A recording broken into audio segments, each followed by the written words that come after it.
Coming in at number 10, we have the hero POPCLAW from the television adaptation of The Boys.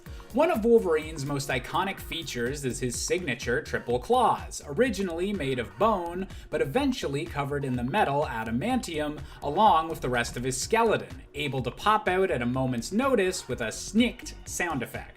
On The Boys, a satire examining twisted versions of both Marvel and DC heroes, POPCLAW is an obvious reference to Wolverine's most well-known ability, capable of growing bone blades from her wrists and capable of going full berserker mode with them. On top of this, POPCLAW has all the super strength and enhancements that heroes using Compound V possess, meaning just like her inspiration, she's tougher than she looks. Coming in at number 9, we have Reno Bryce, aka the superhero WARBLADE. Originating in the Image Comics series known as Wildcats, this superhero team was very obviously inspired by the popularity of the X-Men of the time, especially considering its now independent creators had a lot of history with the X-Men franchise. And given Wolverine's level of fame, it was a given that one of the members of this new superhero team would be similar, and that hero was WARBLADE. Armed with liquid metal armor that he frequently used to create Wolverine-like claws as the result of having his body tampered with by the Cyberdata company, WARBLADE was every 90s superhero turned up to 11, creating a violent and green-haired metallic killer that even Wolverine might ask to tone it down a notch. Coming in at number 8, we have Clayton Cortez, aka Weapon H. When Clayton Cortez was just a regular Marine, he fought back against corrupt orders from the ROXXON Corporation, and thus was captured and sold to the same Weapon X program that had grafted adamantium onto Wolverine's skeleton. Attempting to improve upon that original experiment to create the ultimate mutant killer, Weapon H was intended to have all the benefits of Wolverine with the pure strength of a gamma-powered creature, a radioactive ripoff of Weapon X. Eventually escaping from his confinement and still possessing enough of his memory to avoid becoming a monster, Weapon H continued to use his gamma and adamantium-infused strength to fight back against the ROXXON Corporation and their creations, becoming yet another anti-hero in the Marvel Universe with a penchant for stabbing people with their claws. Coming in at number 7, we've got a bit of a detour to the land of video games with Slash Man from the Super Nintendo classic Mega Man 7. As I've already mentioned, Wolverine and the X-Men were huge in the 90s, and their popularity can be seen in references even in Japanese video games of the era. One of the biggest examples is Slash Man from Mega Man 7, one of the primary boss characters that wields a familiar-looking triple claw alongside some rather obvious robot sideburns. Furthermore, his level in the game takes place in a jungle, highlighting a connection to beasts, and with dinosaur enemies that could even be a reference to Marvel's Savage Land. Slash Man is an intense boss fight that definitely feels like you're fighting with an angry X-Men. Coming in at number 6, we've got the villain DEADLOCK from the Youngblood comic series. If you take one look at this guy, you can obviously see exactly who inspired him. He's practically just a Canadian flag-colored version of Wolverine's most iconic costume. While DEADLOCK does have some features that allow him to stand apart, such as his beast-like fighting style being due to the fact he's part vampire rather than a mutant, at the end of the day, he's a pretty blatant example of a slightly edgier Wolverine, but without even a completely new design to go along with it. Just a bit of a palette swap. So honestly, if these two wound up meeting in a fight, I'd probably have to put my money on Wolverine. Coming in at number 5, we have Rosabelle Mendez, aka PANTHA.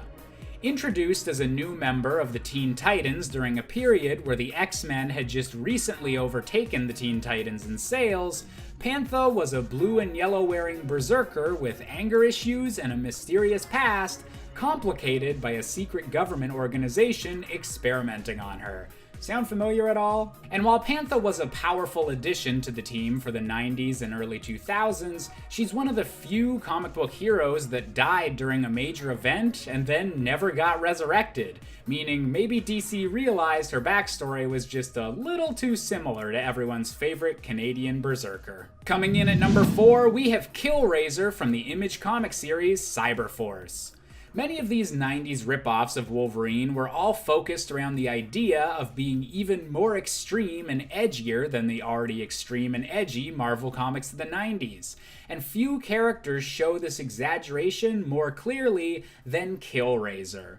Whereas Wolverine is iconic for being able to grow 3 blades from his hands, KILLRAZOR can literally grow blades from anywhere, his entire body covered with scars from the frequent surprise attacks he's utilized over the years. As a mute character, KILLRAZOR was never really developed much beyond his debut appearance, but still goes to show just how over the top these 90s characters could get.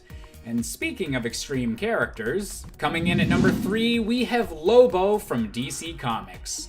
Originally introduced as a villain in the Omega Men during the 80s, Lobo wouldn't achieve notoriety until the 90s when his character design began to be used as a parody of the rise in extreme characters at the time, with Wolverine specifically mentioned as a primary influence. Lobo wound up being embraced by fans both as a parody and as a genuine dark and gritty anti-hero. And while he's definitely been fleshed out in the decades since to be completely standalone, his love of cigars will always keep him with at least some ties to the original Wolverine. Coming in at number 2, we've got another character from Cyberforce with the infamous RIPCLAW. With the Cyberforce team originally having been planned to be written as a spin-off of the X-Men and X-Force books of the 90s, it makes sense that some members of this independent super team would be similar to some of the X-Men, but RIPCLAW's comparisons to Wolverine really take the cake. With indestructible claws, frequent uses of berserker rage, and a mysterious backstory, RIPCLAW for the most part is just a not copyright infringing clone of Wolverine. However, RIPCLAW has since gone on to be an example of a prominent early Native American superhero, with stories focusing more on his unique heritage and ensuring that RIPCLAW can be known for something more than just a Wolverine ripoff. And finally, coming in at our top spot, we have DAKEN, the son of Wolverine. Named after the Japanese term for DAKEN is the tragic child that Wolverine never knew about, his mother being murdered before Wolverine even knew he had a son. Cut from his mother's body by the Winter Soldier, DAKEN was raised to hate his father and in their very first encounter, slashed open his stomach and left him to bleed to death. Being similar to your father isn't enough to make someone a ripoff, however, and that aspect of DAKEN came when he deliberately chose to be a replacement for his father on Norman Osborn's Dark Avengers team, taking on his father's Wolverine name, but putting his own deadly spin on it. In this case, ripping off Wolverine was totally intentional, and that's why DAKEN ranks at the top of this list. Number 10, Origins. Why not start at the beginning? Let's do it. Ultimate James Howlett first appeared in Ultimate X-Men issue 1 back in 2001. Now his combat days began as a paratrooper for the Canadian Army during World War II. He was part of the invasion of Sicily, and funny enough, that's actually where he met Private Nick Fury and Private Fisk. Now Fisk got hit by a bullet, and then the 3 of them were all taken away. They were captured, even though James was from a different unit. He was from Canada. He just got roped into it. So that's where they all got put into the Weapon X complex and were under experimentation by Dr. Abraham Cornelius. Now luckily James got out of there. The other 2 though, they were tested on to become this new Captain America. They were the test subjects of the new serum. But if you want to hear more of that Ultimate side, check out one of our playlists. We explain quite a bit of it. So yeah, in the Ultimates, Nick Fury is a super soldier. How cool is that? But Wolverine got out of there. He didn't want to be part of it. Well, he kind of got out of there. He got really, really close until a stray bullet hit him last second, and then everybody was in shock as he healed himself. So they dragged him right back in and they're like, well, we got to do some tests. What's going on here? So we got this mutant ability down the road, whereas main Wolverine was just born a mutant. So key difference right there. Number 9, Mutant Zero. So Dr. Cornelius was super into this guy, and then during these experiments, because obviously they wanted to pick him apart and see what the hell just happened, during these experiments they discovered this gene that when it's activated gives you superpowers, basically. So he came up with the term for them. He called them mutants, which is a great word, gotta admit. And James Howlett was mutant number 1. Well, actually, Mutant Zero was his term. Now the genome was spread around the planet over time, causing a few more mutants to pop around, just a few of them. And also those scientists who like to experiment on James and others, they got what was coming eventually, because a mutant boy down the road had some Weapon X scientists as parents, and when he found out how they were treating James and others, Well, he took out both of his parents and set James free. Yeah, that little boy was Magneto. The Ultimates are sick. And before we continue on with this list, if you want to go ahead and give this video a thumbs up, that would be really helpful for us. Or if you're feeling good today, maybe you want to hit that subscribe button. I mean, no pressure, but it's right there. Thank you so much. Let's get right back to the video. Number 8, Weapon X. So yeah, that whole thing with Eric was a big deal, but Wolverine was actually recaptured later on, this time by Colonel John Wraith, who was not fond of mutants at this point. There were a few of them and he was like, okay, this has gotten out of hand. And at this point, John was also the new head of the Weapon X program. So they wiped Wolverine's memory and gave him the name Logan. And this is where things got real for James, more real than before. This is when he was tortured. The other guy who was there, who was also getting tortured, his name was Victor Creed. And Victor was getting on his nerves the whole time. And this was when the adamantium was bonded to Logan's skeleton. So a lot of things happened during this time as well at Weapon X. So he was a mindless brute, and things took a turn one mission when he was deployed in the desert during the Gulf War. The truck got ambushed and Wolverine was let loose. This insane, mindless mutant weapon. No big deal at all. So he wiped out everybody. He took out every single member except for one guy, Nick Fury. He didn't take him out, he saved his life and carried him all the way to base because part of him still remembered meeting him early on in his life. Nick Fury actually recognized him as well and then came back later to set him free. What goes around comes around. Number 7. Brotherhood of Mutant Supremacy. So Magneto, of course, becomes an evil ruler in this universe as well, and he and Charles once shared a dream about creating a safe haven for mutants called the Savage Land. But a few arguments later and a pole in the spine, and now Charles is in a wheelchair, they're not talking anymore. So now Magneto is full-on villain and he creates this Brotherhood of Mutant Supremacy, and his first idea was to recruit Wolverine and attack the Pentagon. And that Savage Land ends up becoming the new evil headquarters, not a paradise. So Magneto wanted to take out Charles for good this time, not just paralyze him. He wanted him gone, so he sent Wolverine to get the job done. So Wolverine was undercover the entire time. Quicksilver actually almost blew it at one point, but Wolverine came through and impressed the X-Men. Number 6, joining the X-Men. So while he was in deep cover, Wolverine sparked up a romance with Jean Grey. Now he wanted to seal the deal, really make it look believable, so he went on with this fake romance. Thing is, Wolverine actually fell in love with her. Oops. Now Scott, aka Cyclops, was a little upset during this, and Magneto actually wanted Scott to be with Wanda. But Scott had other ideas. But Scott was actually undercover as well, so he was on the bad team and then Wolverine was on the good team. It was basically The Departed, but superheroes instead. The Jean and Wolverine affair gave Scott a reason to go and talk shop with Magneto. So he went in and then found out this plan, which was to wipe out Washington with Sentinels, and then the X-Men intervened and saved the president, who was naked at this time, just, because sure. And this is when Wolverine fully becomes an X-Men. He attacks Magneto, with Quicksilver even removing Magneto's helmet to make it easier for him. So everybody came around and joined the good team, which is great. And then a page later, Wolverine is now in his new, much cozier home. And their first mission as the new X-Men team with Wolverine was to head back to Weapon X as a team to get some answers. Number 5, jealousy. Now this Wolverine gets pretty jealous as well. He takes things to a new height when he discovers that Jean Grey truly loves Cyclops. So Logan now wasn't a fan of Cyclops. There was this deep rift growing between them. So Charles was like, hey guys, why don't you both go to Savage Land together and work it out? As dudes, couple dudes working it out. You can talk, throw rocks, whatever. They did not work it out. They got into a huge fight. And what happened really was Wolverine let Cyclops fall to his death in order to get Jean back. Cyclops survived because, of course he did. And he exposed Wolverine to the crew, but Cyclops didn't blast him with his visions. No, he just blasted him with words. So he let Wolverine stay on the team, and this whole time, Wolverine just sat and felt guilt. He was like, damn, maybe I am not a good friend after all. Interesting. He started to become a leader and he let his past self die. He became a role model for the younger X-Men like Rogue. And then he ended up becoming pretty good friends with Cyclops, even though, he threw him off a cliff and all. Number 4, Sabretooth. So yeah, maybe you're wondering what ended up happening with that other insane guy, Victor. Well, when the team first went back to Weapon X, they came across Wraith and Sabretooth. Now, Sabretooth did one of the worst things ever at this point. He burned the files on Wolverine, literally just destroying his past right in front of him. And this leads them to their first violent conflict. They go back and forth, throwing each other into trees, and Sabretooth thinks that he's got him at one point. He's got him underwater, so he's holding Wolverine's head underwater, and he's questioning how exactly a healing factor will fix a suffocated brain, which is a great question. He's like, oh yeah, you hear that popping in your nose? That's your brain cells exploding.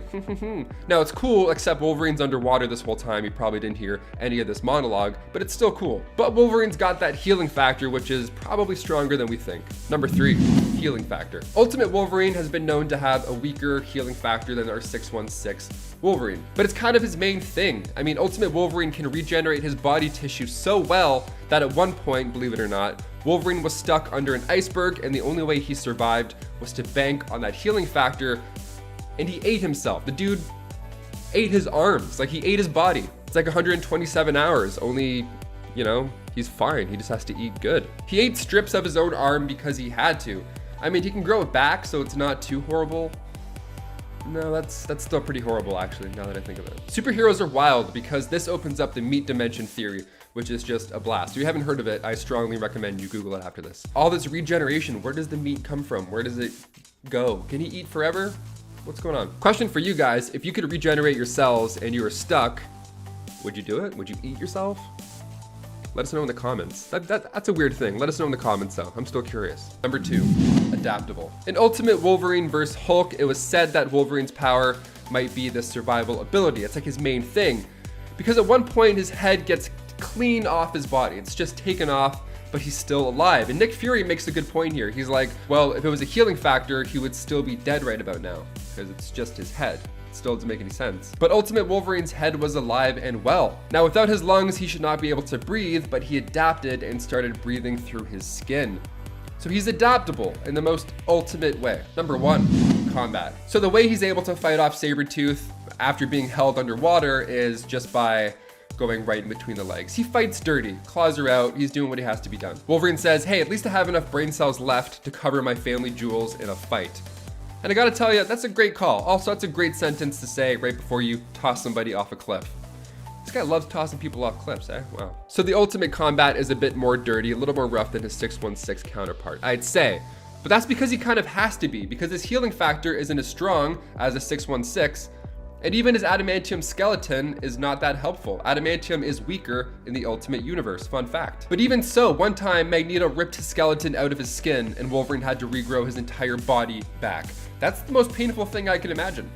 I still don't want that to happen, healing or not. I would fight dirty even if my bones were made of adamantium and even if my skin still came back out of nowhere.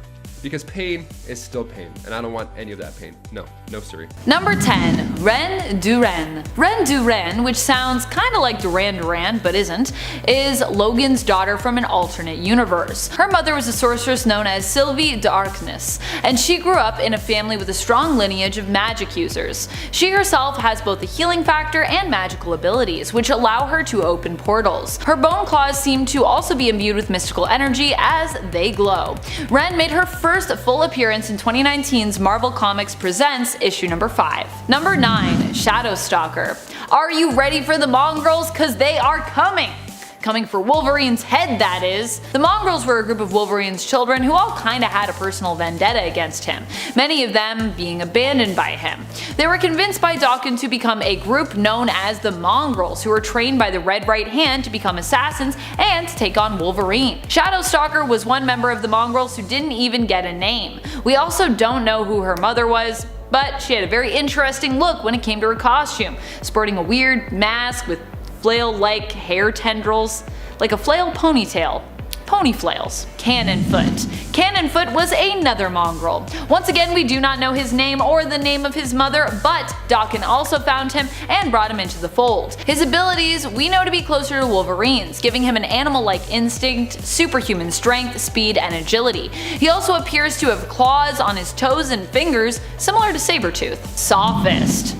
All we think we know is that Sophist is likely Mexican. He is also a member of the Mongrels. Once again, we do not know his mother's name or his name. We know that he wears a luchador mask and enjoys shouting out battle cries in Spanish though. He often fought with a chainsaw strapped to his arm, hence his mantle of Sophist. GUNHAWK. GUNHAWK became the leader of the mongrels. He actually got a name, and so did his mother. Yay! His name is William Downing, and his mother was Dolores Downing. She is believed to be a Canadian woman, though the story of her and Logan's relationship still remains pretty unknown. Downing's mother died of old age, so it's likely that she and Logan met a long time ago. And Downing himself is not a young man. He takes the name GUNHAWK, inspired by the famous Western gunslinger of the same name. He doesn't appear to have any powers, but he is an expert strategist and skilled combatant. Like the rest of the mongrels, William died fighting his father. Wolverine gave them the option to surrender, but they refused. Later on, Wolverine would discover that the team was composed solely of his children and buried them, feeling great sorrow and remorse for being made to kill them. Wolverine just has such a tragic story. Everything that happens to him is terrible. Number 5. AMIKO. AMIKO is the adopted daughter of Wolverine. She first appeared in Uncanny X-Men issue 181, where her mother was killed when a dragon from Battleworld rampaged through Tokyo. True story. Wolverine agreed to look after AMIKO as her mother lay dying, worried for her daughter's safety. Wolverine promised to raise her as his own, and well, that's kinda what he did. Well, it was mostly his fiancée Mariko who raised her, as Wolverine of course was often busy with X-Men missions. After Mariko was assassinated by the Hand, AMIKO ended up in the foster system. When Logan learned AMIKO's foster parents were not taking proper care of her, he removed her from their care and asked his friend Yukio to look after her. Seeing as how AMIKO has spent most of her life raised with Clan Yoshida, although she does not have any powers just yet, she is trained in the martial arts. She's even teamed up with Wolverine and Yukio at the end of issue 303 of Wolverine. It's pretty cute. Number 4. Scout. Scout was formerly known as Honey Badger and is a clone of Wolverine. She was also created using Wolverine's genetic material and that of geneticist Sarah Kinney. She is one of 10 clones created in this vein who are often referred to as the Sisters.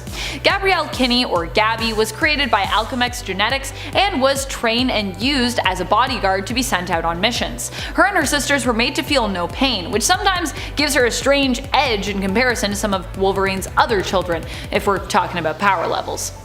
Although, you know, pain is there to be felt for a reason, so. Number 3. Jimmy Hudson. Jimmy is the son of Wolverine from the Ultimate Universe of Earth 1610. He was adopted by James Hudson, who promised to take care of Wolverine's newborn son after the two fought together in Iraq and Wolverine died. Jimmy's last name was changed, and he was raised without ever knowing about his father, or that he was likely a mutant. When he was a teenager, his power manifested, and it was only then that he learned of his true origins. Number 2. Daken. Daken's original name was Akihiro. He is a mutant natural-born son of Wolverine and his wife Itsu.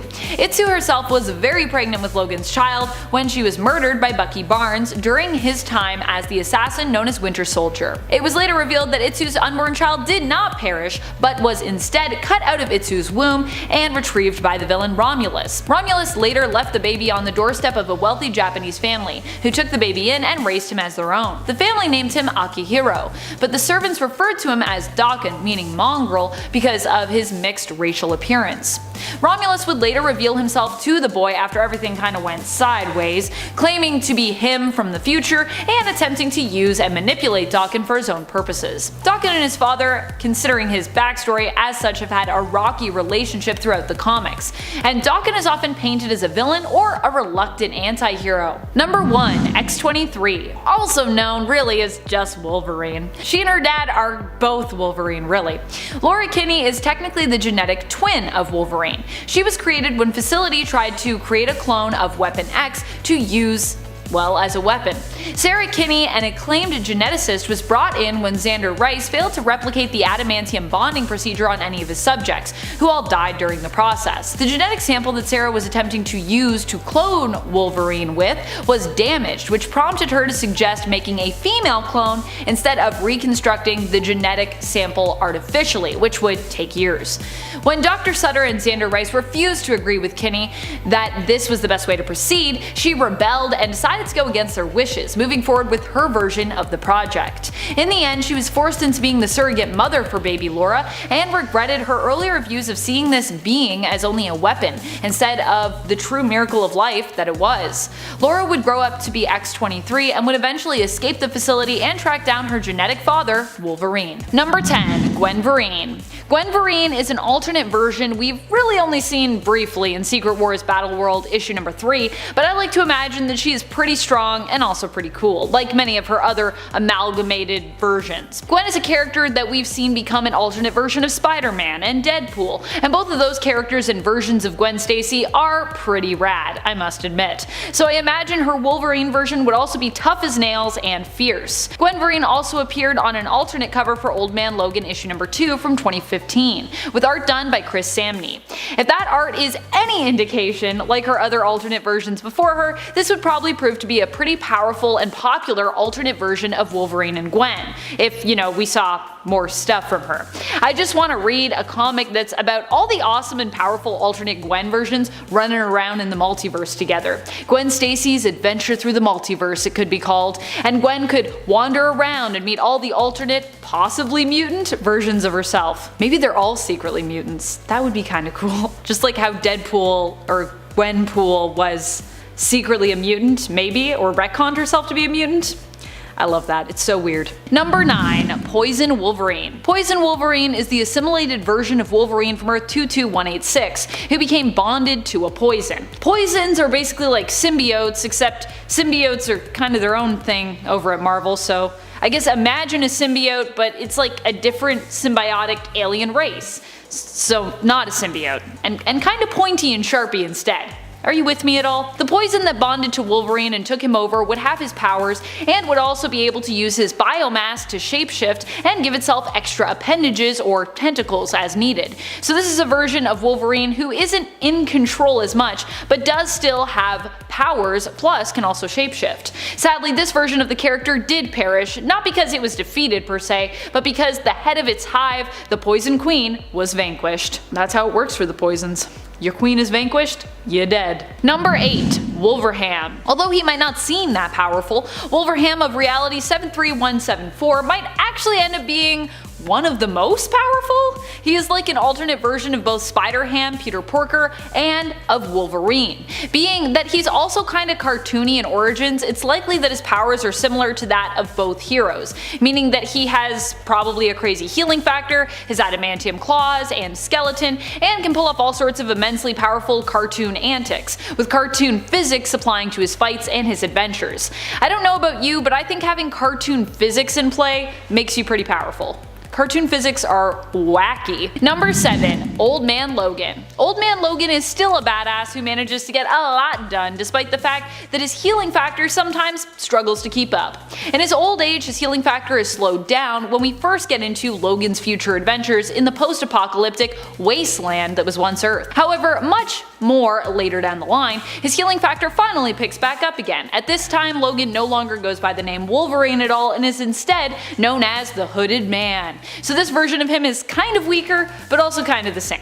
Either way, Old Man Logan also brings years of experience and wisdom to the table, which I think should be worth something extra when it comes to how powerful he is. And friends, before we move on to this next spot, if you are loving this list and you want more Wolverine lists or more mutant lists in general, haha, I love writing mutant lists for you, please be sure to let us know by giving this video a thumbs up and clicking subscribe, do all the things, woo! Number 6. Diamond Patch. Diamond Patch is the version of Wolverine from Warp World, which of course was made by Gamora when using the Infinity Stones to fold the universe in half. He is the amalgamation of Emma Frost and Wolverine, making him a pretty deadly and stylish character. His claws, instead of being adamantium, are diamond, and Diamond Patch also has a sharp eye and mind for good business ventures as well, like Emma Frost. He also seems to be able to channel his telepathic powers using his claws as well. It was also implied that in the future, Diamond Patch may potentially be destined to bond with the Phoenix Force. Ho-ho! Number 5. Wolverina. Wolverina is the female version of Wolverine and cousin of Wolvie or Wolverine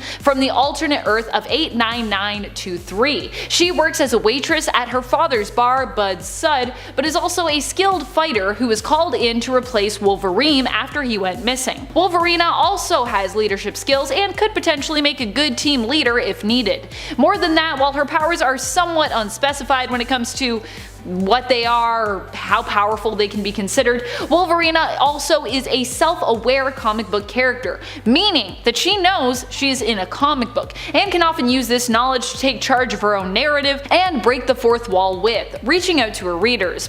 I think having that kind of power can be pretty potent in comics, which is why she makes the cut for our most powerful Part 2 list. And she didn't do too bad, she's about halfway up, so pretty impressive. Number 4. Weapon X. Weapon X comes to us from the Age of Apocalypse universe of Earth 295. Weapon X has powers similar to his Earth 616 counterpart, but his feral rages are more intense in comparison, and he initially requires Jean's assistance to calm those rages down, which was what brought the two together romantically. It would be in a fight with Cyclops when he made his way to try and save Jean Grey from Sinister that he'd lose his hand, while also taking one of Cyclops' eyes in exchange during the battle. A hand for an eye for a hand. That seems pretty fair, I guess. Weapon X would later go on, despite being maimed, to become even more powerful, possibly one of the most powerful alternate versions of the character, when he surprised everyone and ended up becoming Apocalypse's heir after his defeat and the return of the Celestials.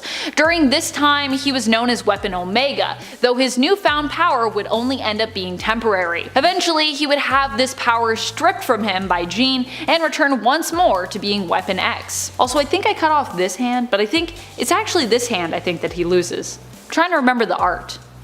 I always want to mirror everything, so that's why. I don't even know if it'll be the same for you though, because this might be mirrored for you. I don't know. I don't know, how do you see it? Aren't cameras weird in the way that we see images? Isn't that all weird when you think about it? Anyways, the fact that we see images and we flip them with our eyes, and it's all freaky. Number 3. Earth 10005. This is the Wolverine that belongs to Fox's MUTANTverse, played by Hugh Jackman. In this reality, Wolverine was one of the strongest mutants around, being the only one that Kitty was able to send back in time in Days of Future Past, and the only one who was able to put a stop to Dark Phoenix when it had taken over Jean Grey, corrupting her in X-Men Last Stand. Due to his healing factor, Logan was able to walk right up to Jean while everyone else was pretty much getting turned to dust around him.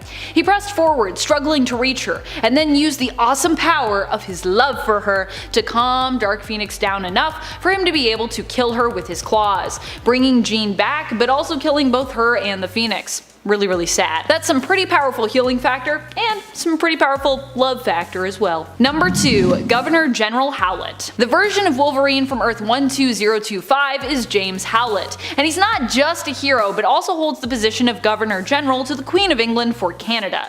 For those who might not be aware, the Governor General position in Canada acts as basically the go-between for Canada and the Queen or the Crown. They act on behalf of the Crown, and a few other nations actually also have this position. Typically nations who were granted independence from the British, as opposed to having fought against the British to free themselves from British rule, have this position. James Howlett of Earth 12025 not only was known as Governor General, but he's also known for having an adamantine laced skeleton, which is actually different from adamantium, so if you thought I was saying that wrong, I'm not, it's a different thing. This, instead, is a mythical type of metal belonging to the gods. This grants James an extra layer of protection on both a mystical and godlike level, which means it's very hard to mess with James in any way. James also travels and adventures when he can with his romantic partner Hercules, which means if you mess with him, you likely also have to fight Hercules as well. Both this number and number 3 actually both have the power of love.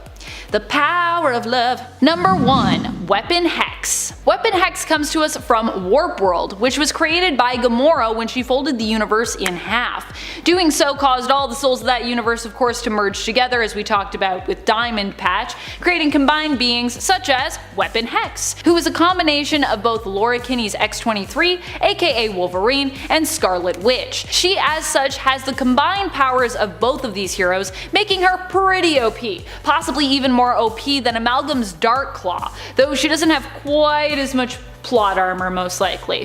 Then again, with those two power sets, she wouldn't really need plot armor.